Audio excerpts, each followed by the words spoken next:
welcome back to Kenders Outdoors. There's been a pretty awesome ice fishing season this year, so coming to the end, 60 degrees the last 2 days, so the ice is getting pretty unsafe. Can't really do much out there right now, and the fish are kind of getting weird, so we're getting into the open water season. But before we get into any of those videos, we're gonna go through a couple of the tips and recap our 2021 season. So I'm gonna go through the rods and gear I used to catch fish during this 2021 ice fishing season. So the first thing, I'm gonna go through my light jigging setup for panfish and crappie, those kind of fish. I mainly used the Kenders Outdoors T-Rip. This is on a Thorn Brothers custom rod and the 13 Fishing Black Betty round reel. I got both of these for Christmas, but they're pretty sweet. The Thorn Brothers rod is really sensitive with a built-in spring bobber, so that was nice. And I was throwing 2-pound trilene fluorocarbon. And this Kenders T-Rip really outperformed anything. Even the normal Kenders jigs were just getting outperformed. I didn't even have to throw waxy on there. Twitch it a little bit down there and crappies would crush it, panfish would crush it. It was really fun throwing this new T-Rip down there in the white color. I have 2 of these, and then we also threw the K-Rip in a little pink. That was really good throwing those instead of the plain normal ice jigs that fish always see. These T-Rips and K-Rips were really awesome, small, different kind of profile baits to throw and catch panfish. All right, next up, I'm gonna go through the tip-up setups that we've been using.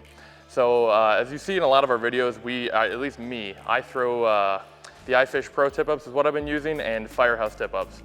And with the iFishPro, you have to use a rod. It makes the fight a lot more fun, but it's a little bit more complicated.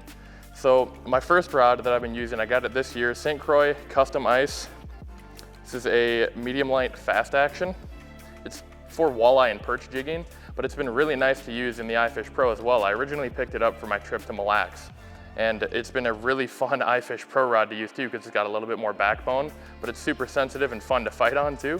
The eyes are really nice, they don't freeze up, and for the iFishPro, it's been perfect. So we'll take a look at this setup here. So here's the rod.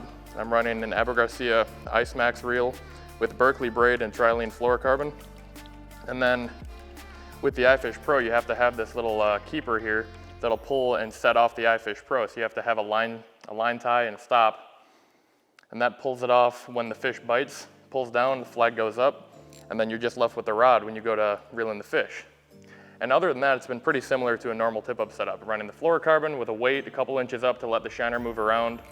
I've been running these smaller, I used to run Berkley treble hooks, but I ran out and the stock's been out. So this is a VMC size 8. But the treble hooks that have been a little bit smaller have been better for hookups. I tried some bigger ones and we lost a lot of fish. So I've been running these smaller ones I got when I went walleye fishing, and those have been pretty good for hookups. And this is my heavier duty iFishPro setup, but it's been pretty fun catching bigger bass and northerns on this. But for a lighter duty setup with lighter fluorocarbon, I've been running another medium light action, but this is the Mojo. It's not the custom ice. It's a little bit more give in it all the way down to the back here. Same treble hook and same setup for the line right here, but this rod, as you can see, bends a little bit more. It's not quite as thick and has a little less backbone. So for lighter fish, I've been throwing a little bit lighter line too. This is the one that I caught that 14-inch perch on. So this is kind of almost like a panfish setup for the iFishPro. It's been pretty nice, same reel. St. Croix rods here have been awesome for the iFishPro and just jigging in general, but for ice fishing, I think these are probably the best setup. This Garcia reel with the St. Croix rod, you really can't beat that combo, especially in an iFishPro. It really makes me miss open water fishing because I'm using the rod, but it's definitely a lot more fun than just hand lining. But I don't have too many iFishPros, so I do have one semi-normal tip-up, the Firehouse. I say semi-normal as it's not really normal at all, but this has been pretty fun to use too, especially when we were out on those really cold days. This really does not freeze over at all. It was like -2 degrees, windy, 30 mile-an-hour winds. And this was the only tip-up that I think didn't freeze at all. Even the iFishPro with the new insulation on the iFishPro 2.0 still got a little bit of ice and slush in that hole. It was pretty good, but in those winds, it's hard to keep that hole from freezing over. But this Firehouse really did it. And we caught a lot of fish on this too. Some of the bigger bass and northerns on Blake were caught with this. And this is why I use this more for northerns. It's a little bit heavier duty than having a big rod for that. You'd have to buy a big rod if I'm targeting big northerns. So I just go with a heavier duty line setup on a standard tip up like this. So I run a 30 to 40 pound braid and then 17 to 20 pound fluorocarbon. A lot of people will run like a wire leader or a heavy fluorocarbon leader, but I found that the trilene fluorocarbon has enough abrasion resistance to bring in even like 40-inch pike. We caught a couple 32, 35-inch pike this year on these similar setups. And you can see this is a little bit thicker line, but this is what we caught a lot of our bigger fish on. I had a big treble hook on there, the weight a couple inches up, and it's just plain 17-pound fluorocarbon. So this has been an awesome bigger fish setup, and it's always fun to hand line some fish too. I like reeling in fish with a rod, but the hand lining still, it's kind of a different thing you get to do every winter, and it's something you got to experience. So it's pretty fun bringing in those big pike on a hand line. And then when you're out there when it's really cold, having a tip up like this the Firehouse that won't freeze over, it's pretty key. That and the built-in light for night fishing is pretty sweet too. One last feature about this Firehouse that I really like is the built-in magnetic hook keeper. So you bring your hook all the way up, and all the way on the inside there, way in the middle, you see that little silver circle that looks like a coin is a magnet. You can put your hook in there and just fold it up. You don't have to worry about anything getting tangled. Close it up like that, and your tip up is ready to go, be put away, won't get tangled for next time. All right, last few things here. Just gonna show off some of the line and hooks that I've been using. So for my lighter braid, I only have the Berkley Fire line. I use this sometimes, but it's pretty good light braid. I use normal Berkley braid as well on like the iFishPro rods. I've been using the Berkley X9 open water braid, and that's been pretty good too. It doesn't freeze up, it's just good braid overall.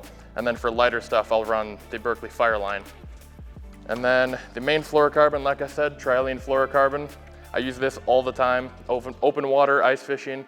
The trilene fluorocarbon is just the best. I have 12-pound here. I usually run between 10 and 17 pound depending on what I'm doing, but this stuff, it's awesome. I don't ever have to use anything heavier than that. Super abrasion resistant, definitely the best fluorocarbon out there. And like I said, I ran out of Berkley treble hooks. They've been out of stock. So I've been using these that I picked up in walleye fishing, these VMC size 8. They've been pretty good. The smaller hooks have somehow allowed for a better hookup ratio, though sometimes the bass will really get it down deep and we'll have to do a little bit of surgery like in some of our videos, but they've been pretty good. And lastly here, just some more trilene fluorocarbon. This is the lighter stuff for ice fishing. I had this for walleye jigging, that's 6-pound, but if I'm gonna do something like the Kenders T-Rip, I'll probably throw like a 2-pound fluorocarbon. And it's nice that it's the fluorocarbon because it sinks too, so when you're throwing really light baits, that light fluorocarbon will help the bait get down there more, rather than using a monofilament or a braid that'll float. These are my jigging rods that we like to use.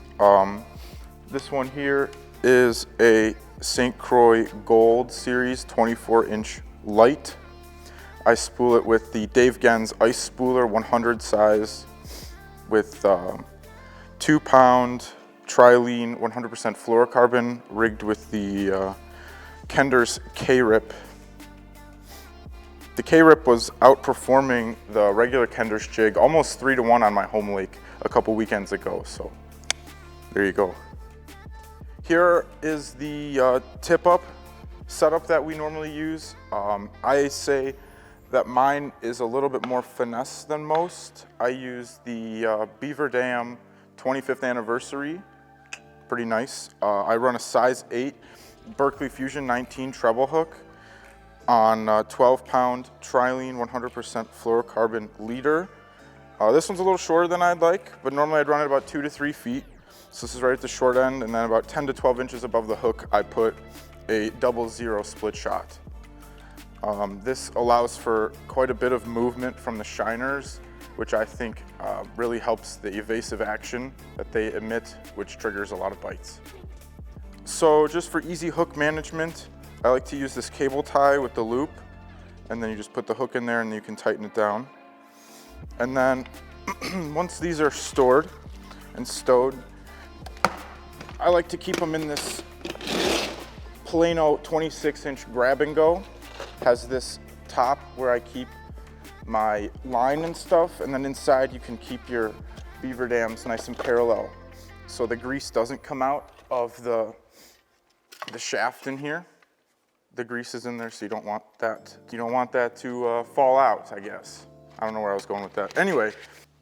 All right, one last thing that I wanted to talk about was the majors and minors that we followed during the 2021 ice fishing season.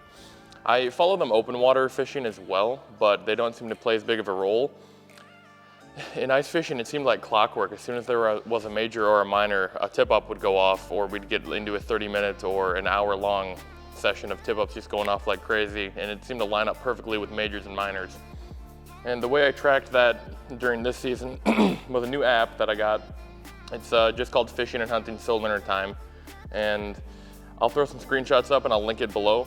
But basically it gives you an overview of your day. You can look at the full calendar, and then it tells you all the times when majors and minors are. And this has to do with, I believe, the positioning of the sun and the moon and how it affects the fish. And it's not always perfect, but it's just another thing to look out for. And ice fishing especially, it seemed to work pretty well. Even on days where the app said it wouldn't be a good day of fishing, you still have majors and minors, and fish would bite almost, like I said, like clockwork on those times. It'd be like, all right, there's a major here at 3, and as soon as it was either 2:59 or sometimes right on 3, fish would bite, and it was pretty cool to watch. So we knew when we had to be fishing to get the best bite and when to really pay attention to what was going on if we wanted to go jigging or something like that too. So it's just something else to pay attention to. It's not always perfect, but it's just another thing to add to your arsenal of knowing maybe when to hit your best spot or something like that, even in open water fishing. It was just something else that we paid attention to, and it worked out pretty well for us ice fishing, and had a couple questions about it earlier because I always brought up majors and minors, but I never really explained them. So yeah, that was pretty much how we did ice fishing in 2021, all of our gear, what we paid attention to, and it was a pretty fun year. I didn't catch as many bass ever before this year that I did this year. We caught a ton of bass. Usually I'd only catch like 3 or 4. Again, I probably wouldn't ice fish as much as this year, but had a really good time, caught a ton of bass, caught some nice northerns, even caught some walleye. It was a pretty good time, but I'm really excited to get back out in the boat, getting this thing ready and rigged up. Got our first tournament coming up here in 16 days, so stay tuned for that. We're gonna have a pretty awesome video, maybe some drone footage coming up for that. But I hope you enjoyed the video. If there's anything else you want, leave it in the comments below. Try to go over other tips and tricks, and we got a lot of really cool open water stuff coming soon. I'll see you in the next one.